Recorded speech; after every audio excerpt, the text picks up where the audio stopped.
Assalamualaikum warahmatullahi wabarakatuh. Kali ini akan dibacakan 8 kisah karomah Kiai Haji Hasyim Asy'ari.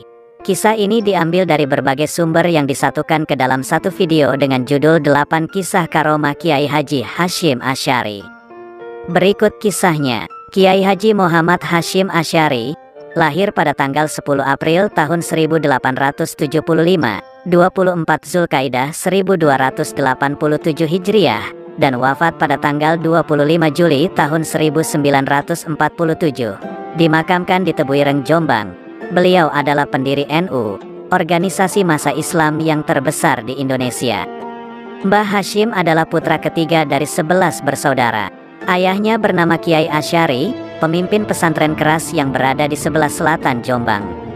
Ibunya bernama Halimah. Dari garis ibu, Mbah Hasyim merupakan keturunan ke-8 dari Jaka Tingkir, Sultan Pajang. Di Indonesia, semua orang tentunya kenal dengan tokoh ini, terutama kalangan Nahdliyin, sebagai ulama yang mumpuni secara keilmuan sekaligus tokoh pendiri Nahdlatul Ulama. Pertama, suatu kisah karomahnya terjadi usai waktu zuhur. Pada waktu Kiai Hasyim mengajar kitab di hadapan para santri dalam jumlah yang banyak. Di tengah pengajian, beliau melemparkan tongkatnya ke depan dan mengenai seorang muridnya. Beliau bersikap apatis, acuh tak acuh, dan tidak mau menghiraukan tongkatnya yang mengenai muridnya. Santri yang kesakitan itu berusaha menahan diri untuk tetap dalam posisi demi menjaga moralitas terhadap sang guru. Sejenak murid tersebut teringat bahwa dirinya belum sholat zuhur, sedangkan waktu zuhur akan berakhir. Kejadian seperti ini tidak hanya satu kali, tapi berulang-ulang sebagai peringatan terhadap santrinya yang meninggalkan perintah agama dan berbuat kesalahan. Kedua, karomah beliau yang lain adalah kejadian peperangan melawan penjajah Nusantara.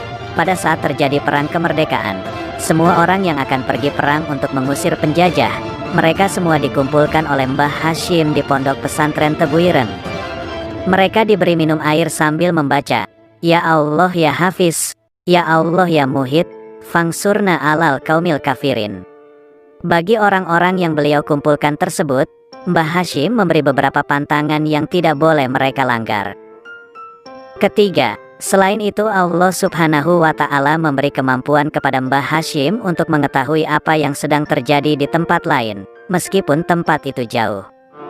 Ketika Mbah Hasyim Asy'ari sedang memberi pengajian kepada para santrinya di pondok, pada saat yang sama, beliau dapat mengetahui pasukan pejuang yang beliau didik sedang berperang melawan musuh di daerah Pare, sebuah daerah yang jauhnya kira-kira 30 km dari pondok. Mbah Hasyim di samping mampu melihat perang yang sedang berlangsung di daerah Pare tersebut, beliau juga memberi perintah kepada pasukan pejuang yang sedang berperang itu.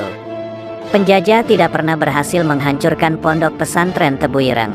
Pesantren beliau berkali-kali dibom oleh pasukan penjajah, tapi bom itu tidak pernah meledak. Bahkan jika tentara Jepang mendatangi pondok pesantren Tebuireng, kendaraan yang dipakai oleh tentara Jepang tersebut tidak bisa jalan. Pada akhirnya tentara Jepang yang kewalahan itu menahan Kiai Haji Hasyim Asy'ari. Jepang tidak menyukai Mbah Hasyim, karena Mbah Hasyim mencela ibadah para tentara Jepang tersebut, yaitu setiap pagi para tentara Jepang wajib memberi penghormatan kepada matahari. Keempat, mengetahui isi hati orang. Mengetahui isi hati orang lain, bukanlah sembarang pencapaian.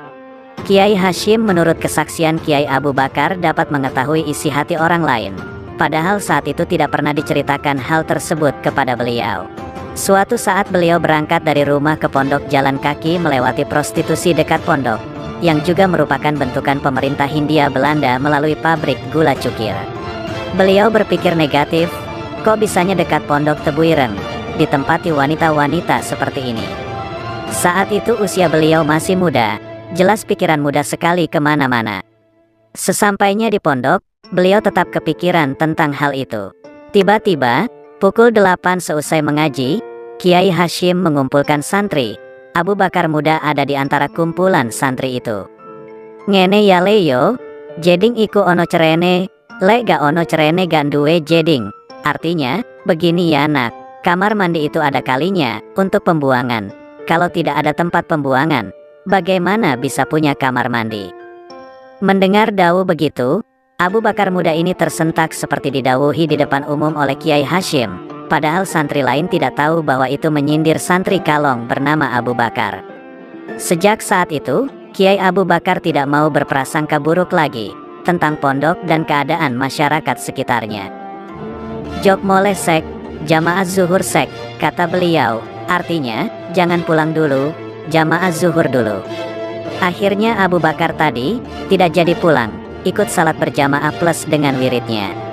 Kelima, identifikasi kebohongan orang lain. Cerita selanjutnya datang dari penuturan almarhum Kiai Tahmid, guru nahwu zaman Kiai Hashim. Lalu Kang Tahmid bergegas ke dalam Kiai Hashim dekat masjid pondok. Kang Bahrudin mengingatkan agar Kang Tahmid salat dulu. Namun, Kiai Tahmid malah menundanya, nanti saja katanya. Saat di dalam, Kiai Hashim bertanya pada Kang Tahmid, apakah sudah salat apa belum? Kang Tahmid berbohong mengatakan sudah. Kiai Hashim lalu sontak meminta Kang Tahmid salat dulu dengan nada separuh membentak dari tempat duduk beliau. Tahmid, sana salat dulu. Tahmid kaget bukan kepalang, ternyata gurunya tahu kalau ia belum sholat. Kemudian, Kiai Hashim menghampiri Tahmid sambil menepuk-nepuk pundaknya. Sana salat dulu, lain kali jangan gugup dan bohong. Biar tamu ini aku ladeni sendiri. Keenam, santri kalong juga ternyata. Rumahnya dicukir, rumahnya sangat kecil dan memprihatinkan. Beliau namanya Ahmad Taib, jauh dari kesan kiai atau ahli agama, dengan pakaian biasa. Tiba-tiba Kiai Hashim datang dan bertanya, ada apa nak, kok melamun? Ahmad Taib menjawab, itu, rumah saya doyong, miring. Akhirnya Kiai Hashim mengajak Ahmad Taib melihat rumahnya yang miring itu. Sesampainya di sana, Kiai Hashim hanya menggoyang-goyang salah satu bagian rumah yang miring. Tak disangka, rumah itu lurus kembali, alias berdiri tegak lagi. Ahmad Taib terkejut sambil senang. Terkejut karena seperti ajaib sekali, rumah digoyang-goyang saja, yang asalnya miring menjadi lurus. Karena kalau dibenarkan tukang bisa memakan biaya mahal dan tentunya selesai dalam berhari-hari. Di balik semua itu, ia merasa senang dan gembira, rumahnya bisa berdiri tegak lagi. Ketujuh, menyumbat mesin giling pabrik gula cukir. Dalam bahasa Kiai Abu Bakar, kok bisa ya?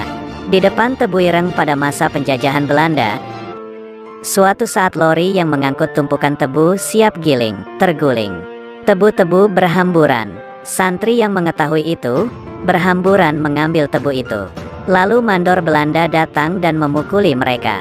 Berita itu sampai di telinga Kiai Hashim dan beliau merasa geram dan kesal. Kiai Hashim mendatangi pabrik tersebut dan menuju mesin penggilingannya. Pabrik cukir termasuk pabrik yang paling besar di Jawa Timur. Entah bagaimana, Kiai Hashim mengeluarkan kunyahan susur atau inang dalam bahasa Melayunya dari mulut beliau.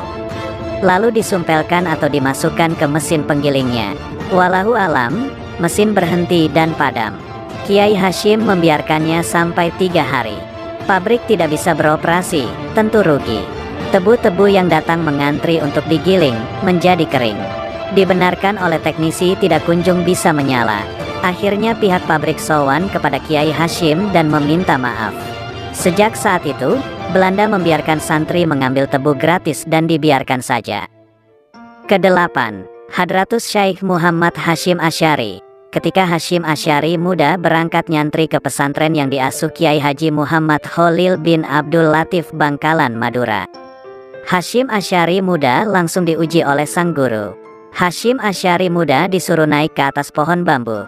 Sementara Kiai Khalil terus mengawasi dari bawah sembari memberi isyarat agar terus naik sampai ke pucuk pohon bambu tersebut. Yang jelas, beliau hanya patuh pada perintah gurunya.